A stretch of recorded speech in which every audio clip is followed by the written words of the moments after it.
chaîne de la diaspora congolaise. Voilà, bandeko balandi ya Eco Dynamique Télévision. Tozali kaka ko bana mituna na biso awa na résidence ya Papa Etienne Tshisekedi wa Mulumba wa président. Il y a eu de PES. Naboye Nazali na pembe nangai na secrétaire adjoint. Il y a eu de PES. Ndeko Mbote. Mbote mingi mama.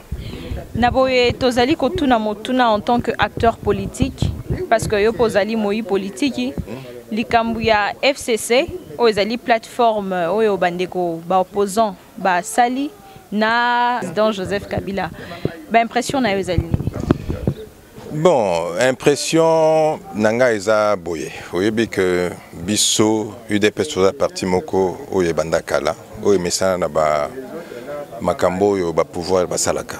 Monaki il n'y a pas longtemps wato ebisaka bino que Chibala aza opposante aza mutu ya Kabila. Alors bauti ko sala FCC wana kombo ya Chibala eza wapi? Eza kuna na tatolandaki na bilili na banini tomonaki ndenge nini ya participer na makambo wana. Donc FCC eza moi nini moko basalaki yango ezalaki na plan na bango depuis kala.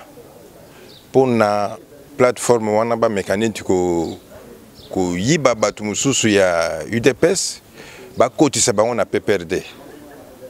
Alors parce ngana omona telelo ndenge nini muto yo alobaka azalaki bras droit ya monsieur Etienne Tshisekedi, notre feu cher président, akoma côté ya muto yo biso nyonso tout wanda ko combattre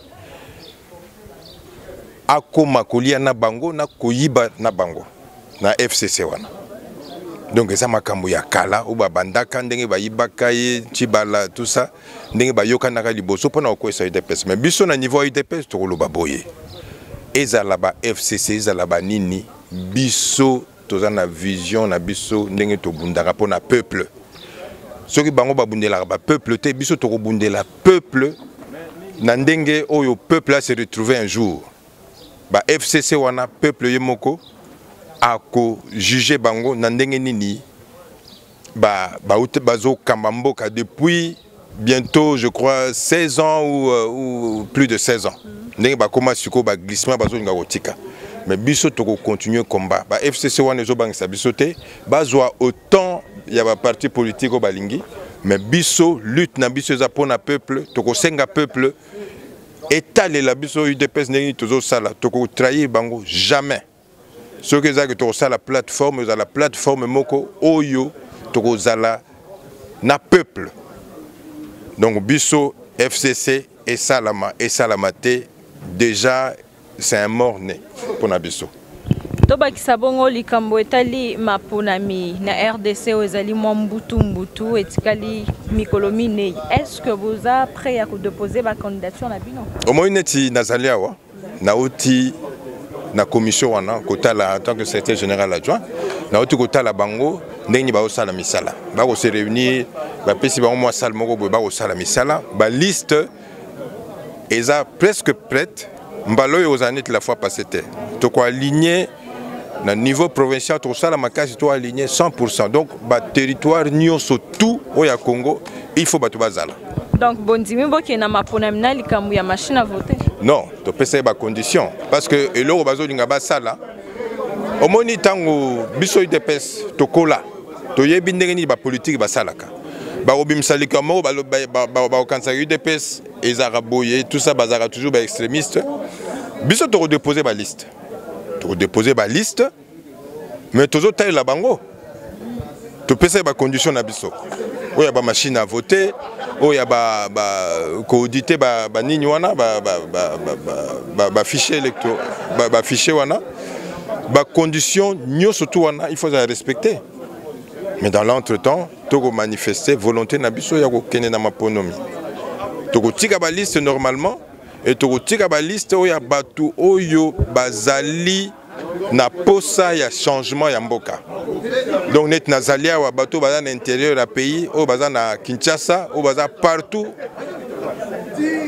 Bayeba que batu ba candidat na biso bazala oyo baza na posa ya changement na kati ya mboka pour na peuple et se retrouver.